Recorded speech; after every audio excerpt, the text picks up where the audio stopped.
abakulembeze ab'oku ntikko mu kibiina kya NRM nga bakulembeddwamu ssaabawandiisi w'ekibiina ekyo Richard Odwong amakanda bagasimbye mu kibuga Gulu okweteekerateekera okukyala kwa munna NRM Yoweri Museveni okuwenja akalulu mu bitundu bye Acholi.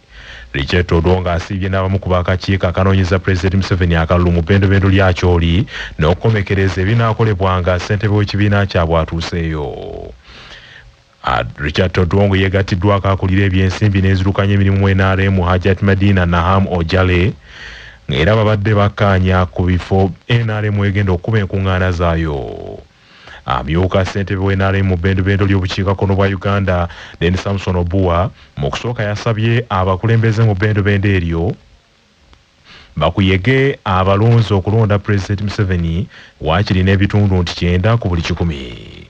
Ssentebe w'ekibiina ky'NRM era omukulembeze w'eggwanga Yoweri Museveni tibwabulwa tagenda kuwenja kalulu olunaku olw'enkya olw'ensinkano ez'enkizo z'alina mu maka g'obwa pulezidenti. Abeesimbyewo ku bukulembeze bw'eggwanga olunaku lw'enkya bagenda kuyingira olunaku olw'omusanvu nga bawenja akalulu mu bitundu by'eggwanga eby'enjawulo akanaabatuusa mu ntebe ennene. Pulezidenti Museveni nga yakutte bendera y'ekibiina ky'NRM olunaku lw'enkya abadde wakubeera mu disitulikiti eriira mu kibuga Lira ne mu disitulikiti Ekole. Wabula Richard Odwong agambye nti enteekateeka endala zisigadde nga bwe ziri mwami Yoweri Museveni wakubeera mu disitulikiti Oyam ne Pakwach nga apoloota abayo nti bamulonde ku kisanja eky'omusanvu. Odwong agambye nti bakulangirira ennaku endala omuntu waabwe zagenda okubeera mu disitulikiti ezisaziddwamu. We are going to communicate a new date which will be communicated to the people responsible. Oyam on Tuesday we are on. It will be in the morning and then in the afternoon shall be in the Pakwach district. So that little inconvenience of Monday, we pray that our supporters, our candidates, our flag bearers should understand that our national chairman is also a presidential candidate but also the president of the country. So he had a prior arranged engagement for Monday which he has to attend to. Then he will resume his campaign on Tuesday. Ebyo nga bikyali bityo Robert Kyagulanyi Ssentamu Bobi Wine akotte bendera y'ekibiina kya NUP ku bukulembeze bw'eggwanga sabbiiti eno agenda kutandikira mu disitulikiti okuli Mityana ne Mubende. Munna FDC Nathan Nandala-Mafaabi ng'abadde mu tawuni kanso eye Rugenda Bara mu disitulikiti y'e Kasese asekeredde gavumenti olw'okwewaana nti yenywezezza ebyokwerinda ng'abantu baavu tebalina na kyakulya. Nandala-Mafaabi ab'e Kasese bamutegeezezza nti batawaanyizibwa nnyo amataba mu kitundu ekyo agatwala n'obulamu bw'abantu bangi buli nkuba lw'etonnya kwe kusaba okumusaba nti bw'anaakwata obuyinza abasalira amagezi. Fena twagala sente. Fena twagala ki? Wobanga kiraga nti bw'obanga tolina sente embeera yo ebeera ki? Embi. Si kyekyo. N'obulwadde bukuluma bubi naye bw'obeera ne sente obulwadde budduka. Ekituleese mu kampeni eno nti Pulezidenti Museveni yagenda mu nsiko ng'agamba byokwerinda bibi kuba yasoma emundu. Kati byokwerinda yagenda byalongoka. Saa gino ekizibu kyaffe y'obuwavu mu musawo obuwavu wakka kyoba mulina okuleeta yasoma byokugoba obuwavu ate yasoma byokugoba obuwavu mu bakandidate beesimbyewo 8 ye Nandala-Mafaabi. Abalala bavuganya ku bukulembeze bw'eggwanga abamu tebannafulumya ebifo gye bagenda okuwenjeza akalulu sabbiiti okutandika n'olunaku lw'enkya. Ekibiina ky'ebyobufuzi ekya Justice Forum Jema kirabudde abali ku ludda oluvuganya bakomye okukayaniranga ebifo by'obukulembeze. Jema egambye nti kyewuunyisa nnyo nti abavuganya gavumenti mu kiseera kino amaanyi bagatadde nnyo mu kulwanira ebifo byabwe ng'akalulu kasembedde ekiyinza n'okubajja ku mulamu ogw'okukyusa obukulembeze bw'eggwanga. Bino bijjidde mu kiseera ng'abamu ku abo abataweebwa kaadi z'ekibiina kya National Unity Platform bakyayogerera ekibiina ekyo ebikankana era bangi balangiridde dda nti bagenda kuvuganya bwannamunigina. Omwogezi wa Jema Dr. Swaibu Kagwansereko asabye bannankyukakyuka obutabuzabuzibwa bifo obutonotono wabula baddeyo munda mu bibiina byabwe batuule bagonjola obutakkaanya. Olw'ensonga kino kimalamu amaanyi bannansi abalindiridde akaseera kano okulaba nga balaba ku nkyukakyuka. Okulerenganira mu lujjudde kabonero akalaga akanafuye nnyo oludda oluvuganya ne kalaga nti abantu abalerengana bagoba byabwe eby'obuntu so si tebali ku nsonga za munnayuganda zeyeetaaga ez'okuleeta enkyukakyuka. Wadde nga okoseddwa otya ab'ettiimu yo ku sayidi yo tekisaanidde genda kuba omulanga ewoono n'oli.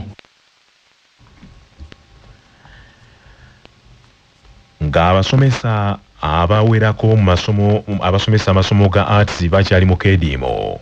Minisita w'ebyenjigiriza mu Bwakabaka bwa Buganda Oweekitiibwa Kotiwuda Nakate Kikomeko akubye ku basomesa nti tebagwamu maanyi wadde ng'ebibasoomooza bingi. Oweekitiibwa Kotiwuda Nakate Kikomeko asinzidde ku ssettendekero wa Muteesa the First University e Mengo abasomesa mu masomero g'Obwakabaka kubajaguliza olunaku lwabwe olw'abasomesa mu nsi yonna. Oweekitiibwa Nakate ategeezezza nti Ssaabasajja Kabaka yatandikawo amasomero okusitula ebyenjigiriza ng'abasomesa be bamu ku bantu ab'enkizo abatunuuliddwa okutuukiriza kino.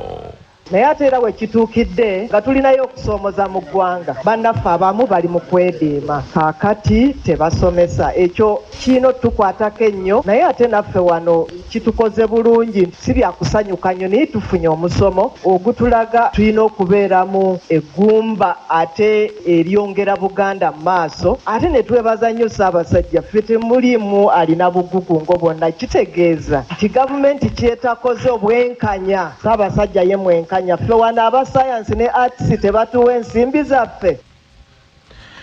Minisita Kotiwuda Nakate Kikomeko abudde abasomesa bonna baffeyo okunoonyereza okwongera ku kumanya kwabwe ng'ababangula abaana b'eggwanga. Obunyiikivu nno buno bujja kutwetaagisa nga bwe muwulidde twetaaga okwongera buli kiseera okweteekako omutindo era bwe nabadde nsoma ku mulamwa guli gwe mbagambye ogw'ensi yonna mweyo collaborative teaching neetuleetera ebirala ebirungi oba okukwanaganya okulaba nga twongera ku mutindo. Tulina okweyongerako obukugu era wano nga njagala okwebaza ssettendekero yaffe Muteesa Royal University bwe baatugamba nti abasomesa balina okweteekako omutindo ogwa diguli endala omukisa ogwo weeguli n'oddayo n'osoma ate ne weeyongera obukugu. Ku mukolo guno abasomesa abakoze obulungi mu matendekero ne mu masomero g'Obwakabaka basiimiddwa ne baweebwa n'ebirabo. Mu mbeera y'emu ey'abasomesa okwediima mu ggwanga lino. Mu disitulikiti ey'e Kalungu Kikuuno bwe kizuuse nti amasomero ga gavumenti agawerako mu ggombolola y'e Lwabenge mu disitulikiti y'e Kalungu agamu gaggalawo dda ttaamu eno.